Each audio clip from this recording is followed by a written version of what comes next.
अस्सलाम वालेकुम स्टूडेंट्स। आज हम स्टार्ट करते हैं डाइजेशन का पार्ट नंबर 2। और इसमें हम देखते हैं कि जो डाइजेशन है वो स्मॉल इंटेस्टाइन के अंदर किस तरह से टेक प्लेस होती है। तो डाइजेशन इन स्मॉल इंटेस्टाइन को स्टडी करते हैं। स्मॉल इंटेस्टाइन के 3 पार्ट होते हैं एक्चुअल में। एक को हम कहते हैं ड्यूडिनम, एक को हम कहते हैं जेजुनम और एक को हम कहते हैं एलियम। तो ड्यूडिनम को देखते हैं। ड्यूडिनम की लेंथ होती है 20 to 25 cm। बहुत थोड़ी सी होती है। Acidity of the food in it stimulates it secrete peps secretin. देखिए जी, होता ये है कि जैसे ही फूड स्टमक से स्मॉल इंटेस्टाइन में आती है तो चूँकि स्टमक में एसिडिक मीडियम है तो फूड का भी एसिडिक मीडियम हो जाता है। और जैसे ये स्मॉल इंटेस्टाइन के अंदर आती है तो ये एसिडिक मीडियम सेक्रीट करता है। ये एसिडिक मीडियम एक्टिवेट करता है एक्चुअल में इसके कुछ सेल्स को, ड्यूडिनम के सेल्स को। वो सेक्रेटिन एक हार्मोन सेक्रेट करते हैं और ये हार्मोन इन रिस्पॉन्स एक क्या करवाता है कि ये पैंक्रियाज और लिवर के ऊपर एक्ट करता है और उनमें से ज़्यादा बाइल जूस की प्रोडक्शन होना शुरू हो जाती है। ठीक हो गया जी। अब हम बात कर लेते हैं कि पैंक्रियाज और लिवर के अंदर जो बाइल होता है वो किस तरह से सेक्रेट होता है। तो हम देखते हैं सबसे पहले ये एसेसरी ग्लैंड्स अब हम पढ़ रहे हैं। पैंक्रियाज एक्सोक्राइन पार्ट होता है और इसको हम कहते हैं कि ये इसके जो सेल्स हैं उनको एसिलर सेल्स कहते हैं। और एक्सोक्राइन तो ऑफ कोर्स ये क्या होता है, डक्टेड होता है। और ऑफ कोर्स वहाँ पे एक और पार्ट भी होता है जो कि एंडोक्राइन कहलाता है। वो हमारा पार्ट नहीं है फ़िलहाल के लिए। हम कहते हैं एंडोक्राइन पार्ट भी इसके अंदर मौजूद होता है। ठीक है जी। और ये एंडोक्राइन जो होता है इसके ज़रिए 2 हार्मोन सेक्रेट होते हैं। एक को हम इंसुलिन कहते हैं और एक को हम ग्लूकागॉन कहते हैं। और ये जो इंसुलिन और ग्लूकागॉन होते हैं ये हमारे ब्लड के अंदर जाते हैं क्योंकि ये क्या है, डक्टलेस है। तो ये ब्लड के अंदर सेक्रेशन इनकी होती है और इस तरह से ये हमारे कार्बोहाइड्रेट्स को, शुगर लेवल को मेंटेन करते हैं, एडजस्ट करते हैं। लेकिन वो हमारा कंसर्न नहीं है। फ़िलहाल हमारा कंसर्न जो है वो है इसका एक्सोक्राइन पार्ट। वो हमने केमिकल कोऑर्डिनेशन में पढ़ा था। अब हम देखते हैं कि जो एक्सोक्राइन पार्ट है इसका क्या फंक्शन है। सिनार सेल्स है ये एक्चुअल में ना पैंक्रियाटिक जूस के अंदर पैंक्रियाटिक जूस को एक तो सेक्रेट करने में हेल्प करवा रहे हैं और इसके अंदर डिफरेंट और भी चीज़ें हैं। लाइक पैंक्रियाटिक जूस क्या होता है, इसके अंदर सोडियम हाइड्रोजन कार्बोनेट होती है जिसको हम सोडियम बाइकार्बोनेट भी कहते हैं फॉर न्यूट्रलाइजेशन के लिए कि उस medium acidic medium in small intestine को ख़त्म किया जाए। इस तरह अमाइलॉप्सिन, पैंक्रियाटिक एमाइलेज भी इसको कहते हैं। याद रखिएगा, अमाइलॉप्सिन हम पैंक्रियाटिक एमाइलेज को कहते हैं और जो टाइलिन है, टाइलिन हम स्लाइवरी एमाइलेज को कहते हैं।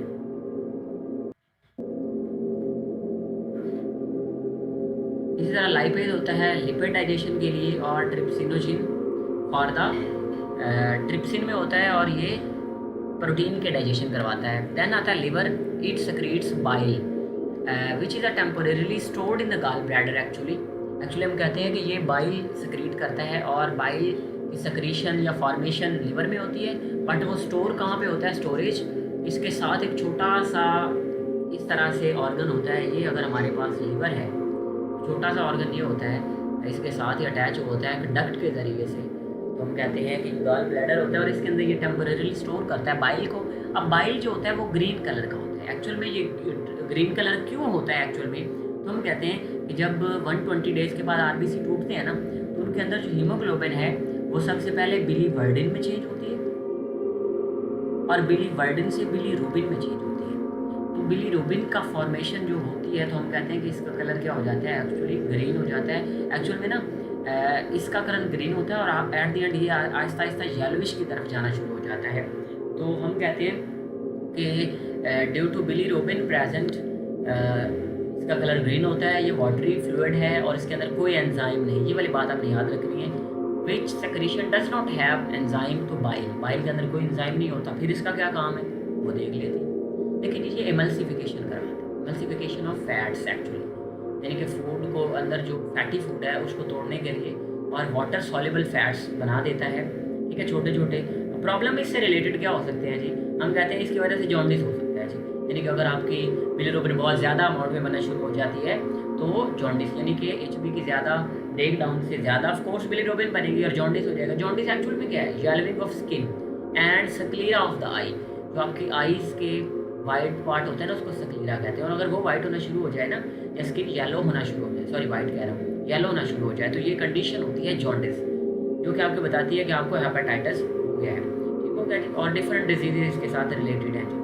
अब हम कहते हैं गॉल स्टोन, अगर ये गॉल ब्लैडर के अंदर है तो गॉल स्टोन भी कॉज कर सकते हैं अगर ज़्यादा अमाउंट में प्रोटीन वगैरह होंगे, और इस तरह से ये रप्चर भी हो सकता है आपके गॉल ब्लैडर का।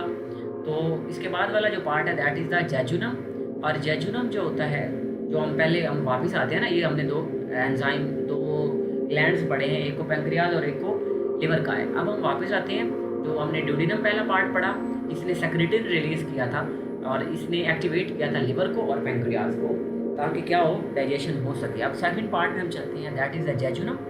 ये फाइनल डाइजेशन करवाता है एक्चुअल में, ये पॉलीपेप्टाइड को चेंज कर रहा होता है एक्चुअली किसमें, डाइपेप्टाइड में, और इसके लिए एंजाइम इसके पास कौन सा होता है, अमोनिया पेप्टाइडेज।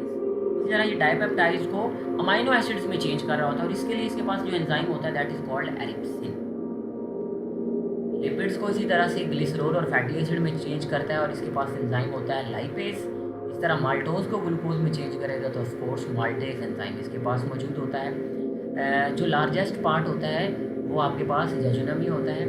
देन हमारे पास आ जाता है, सॉरी, इलियम होता है लार्जेस्ट पार्ट। देखिए जी, वो आपके पास होता है 4.7 फीट और ये होता है 7.5 feet. Absorption is a major, चूँकि एब्जॉर्प्शन करवानी है तो एब्जॉर्प्शन तब ज़्यादा होगी ना ऑफकोर्स जब वो ज़्यादा बड़ा होगा, क्योंकि इससे टाइम तो आपका जो है वो ज़्यादा टाइम इसके अंदर फूड गुजरेगा, सरफेस एरिया बढ़ेगा, एक्शन बढ़ेगा, रीअब्जॉर्प्शन ज़्यादा होगी ब्लड के अंदर। इसके बाद इसके अंदर कुछ सर्फेसिस होती हैं, वो हम कहते हैं रुजाई सर्फेसिस होती हैं, रिंकल होते हैं एक्चुअल में, ये होते हैं रिंकल्स, और wrinkles in the intestinal wall को हम रुजाई कहते हैं, रुगाई भी कुछ लोग कहते हैं। Villi, millions of the finger like projection इसके अंदर विलाए होते हैं, और इसी तरह ये जो विलाए होते हैं ये एक्चुअल में एपिथेलियल की लाइनिंग से बनी होती हैं, और एपिथेलियल की लाइनिंग से एक्सटेंशन जो इनकी होती है वो माइक्रोविलाए बनाते हैं। ठीक है जी, एपिथेलियल सेल्स जो होते हैं उनकी एक्सटेंशन को हम माइक्रोविलाए कहते हैं, और इस तरह इसके अंदर लैक्टील भी होते हैं। लैक्टील क्या है, तो एक्चुअल में सीरीज ऑफ लिम्फेटिक वेसल्स हैं जो कि विलाए के अंदर पड़े हुए हैं। ठीक है जी, और ये लैक्टील जो होते हैं एक्चुअल में ये कंटेन एक हमारा सेपरेट सिस्टम है ब्लड के अंदर, ये नहीं है एक्चुअल में, हम कहते हैं लिम्फेटिक सिस्टम है जो अल्टीमेटली हमारे जो बॉडी के दूसरे एक्स्ट्रा फ्लूइड्स वगैरह हैं 3 लीटर ऑलमोस्ट डेली का, ये हमारा जो एक्स्ट्रा फ्लूइड रिलीज हो जाता है एक्स्ट्रा सेलुलर फ्लूइड के अंदर ब्लड से due to pressure and certain factors, वो वापस लेके आना इसका काम होता है एक्चुअली। नेक्स्ट हमारे पास फंक्शन है स्मॉल इंटेस्टाइन के काम क्या होते हैं जी। देखिए जी, सबसे पहला सबसे इम्पॉर्टेंट काम जो इसका होता है ना वो होता है एब्जॉर्प्शन।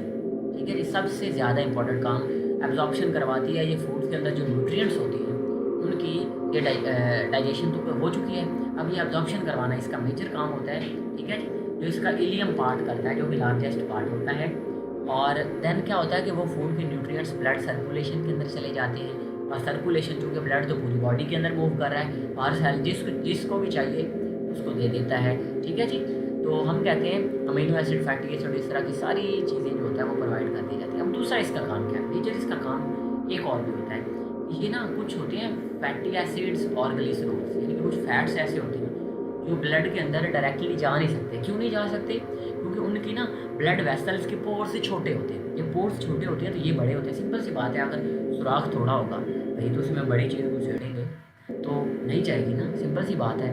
मतलब कहीं और ना समझ लेना, सिंपल मैं समझाना चाह रहा हूँ।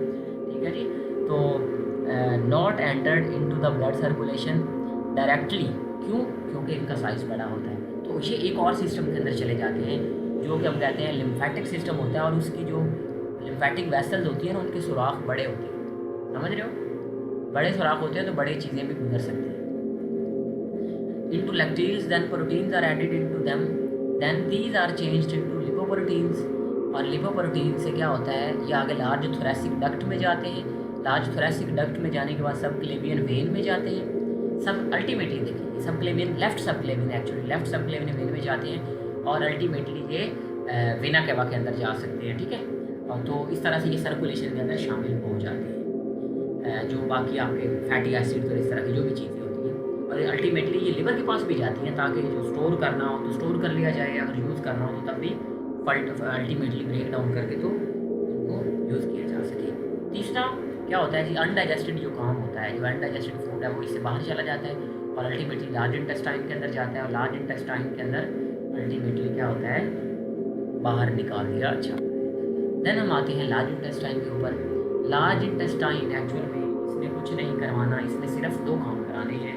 इसने एक तो एब्जॉर्प्शन करवानी है वाटर एंड सॉल्ट की, ठीक है, और उसके बाद इसने क्या करवाना है, इसने कुछ टेम्परेरी स्टोरेज करानी है थोड़ी सी, ताकि आपको हर वक्त ही आप इंजेक्शन करते ना रहे, ठीक है। तो इसने वाटर की और सॉल्ट्स की एक तो एब्जॉर्प्शन करवा ली वापस ब्लड में, ठीक है, और दूसरा इसका काम है ये स्टोर करता है उसको और फिर निकालना भी इसी का काम होता है। तो इतना सा काम है। अब हम इसको देख लेते हैं जी। Caecum, caecum blind ended sac होती है और ये इलियम और कोलोन के दरमियान होती है। ये वाली बात आपने याद रखनी है कि जो इलियम पार्ट है स्मॉल इंटेस्टाइन का और कोलोन पार्ट है लार्ज इंटेस्टाइन का, सेकंड पार्ट जो होता है। तो ये ब्लाइंड एंडेड है caecum arise finger like projection is called appendix, ठीक है जी। हम कहते हैं जी कि इसके ना जिस तरह ये है सीकम और इसके ना इस तरह से एक छोटी फिंगर लाइक प्रोजेक्शन होती है, इसको हम क्या कहते हैं, अपेंडिक्स, ठीक है। अब कहा जाता है कि ये जो है ना ये एक फालतू में हमारा एक ऑर्गन है, अब एवोल्यूशन के बाद ख़त्म हो जाए, लेकिन कुछ लोग कहते हैं कि नहीं यार ये फालतू नहीं है, इसके अंदर बहुत सारे बैक्टीरिया होते हैं और ये वाले बैक्टीरिया आपके डाइजेशन को सपोर्ट कर रहे होते हैं, ठीक है जी। तो ये डाइजेशन के लिए ज़रूरी होते हैं। अच्छा, बाज़ दफ़ा क्या होता है कि बैक्टीरिया एक्सेस में या मरने की वजह से किसी भी तरह से इसके अंदर कोई ना कोई क्या हो जाए, इन्फ्लेमेशन हो जाती है। तो इस इन्फ्लेमेशन की वजह से आपकी जो ये वाली अपेंडिक्स है ये पेन करना शुरू कर देती है, जिसको हम कहते हैं अपेंडिसाइटिस। देखिए इस का वर्ड जहाँ पे भी आएगा ना बायो के अंदर आपको पता होना चाहिए इन्फ्लेमेशन के लिए यूज़ किया जाता है। जिस तरह से आप पढ़ते हैं ना एक नॉर्मली पेन के लिए यूज़ किया जाता है, ठीक है जी। अच्छा, तो इन्फ्लेमेशन के लिए टिस, इस तरह पैंक्रियाटाइटिस, गैस्ट्राइटिस, अपेंडिसाइटिस, तो इसकी पेन होनी शुरू हो जाती है। अब इसका इलाज क्या करवाया जाता है, इसका इलाज असल में करवाया जाता है अपेंडेक्टमी, यानी कि इसका सर्जिकल रिमूवल करा दिया जाता है, ठीक है। तो ऐसे लोगों के अंदर जिनकी अपेंडेक्टमी हुई होती है उनके अंदर फूड बड़ा ध्यान से उन्होंने खाना होता है, तो मतलब उनको फूड के डाइजेशन में चूँकि बैक्टीरिया नहीं होंगे तो क्या होगा, फूड के डाइजेशन को इतनी प्रॉपर या अच्छी नहीं है, ये वाली बात आपने याद रखनी है। दैन हमारे पास आ जाता है कोलोन पार्ट। कोलोन आगे 3 पार्ट्स में डिवाइड हुआ होता है, 4 के अंदर एक्चुअली पार्ट्स में डिवाइड होता है। एक को असेंडिंग कहते हैं, एक को ट्रांसवर्स कहते हैं, एक को डिसेंडिंग कहते हैं और एक को सिग्मोइड कहते हैं। इसका थोड़ा सा बड़ा मोटा पार्ट होता है एंड वाला, जिसको सिग्मोइड कहते हैं और बाद में आगे जाके रेक्टम में चेंज होता है। तो फंक्शन इसका क्या है, absorption of salt and water, बस एब्जॉर्प्शन 2 चीज़। जिस तरह स्टमक में एब्जॉर्प्शन सिर्फ अल्कोहल की करानी है और लार्ज इंटेस्टाइन में एब्जॉर्प्शन सिर्फ सॉल्ट एंड वाटर की करवानी है, बाकी इसके अलावा फूड के अंदर जो कुछ भी है सारा कुछ स्मॉल इंटेस्टाइन में एब्जॉर्ब करवाना है। डायरिया एंड कॉन्स्टिपेशन इसी की वजह से आती हैं। जब देखें अगर पानी और सॉल्ट की बहुत ज़्यादा रीअब्जॉर्प्शन हो गया ब्लड के अंदर, तो आपके फीसिस के अंदर क्या हो जाएगा, सॉलिडिफाइड चीज़ें होना शुरू हो जाएंगी। इस कंडीशन को हम कहते हैं that is constipation, very simple. और अगर ये देखिए जहाँ आपके डाइजेस्टिव सिस्टम के अंदर न्यूट्रिएंट्स और फूड का अनडाइजेस्टेड फूड पड़ा हुआ है, अगर कि इसकी एब्जॉर्प्शन कम हो ब्लड के अंदर इसका पानी कम रिलीज हो, तो ये क्या होगा, ये लिक्विड ही रहेगा। अब ये लिक्विड रहेगा तो इसी तरह रिमूवल होगी। इसी कंडीशन को हम क्या कहते हैं, दैट इज द डायरिया। इतनी सी बात है।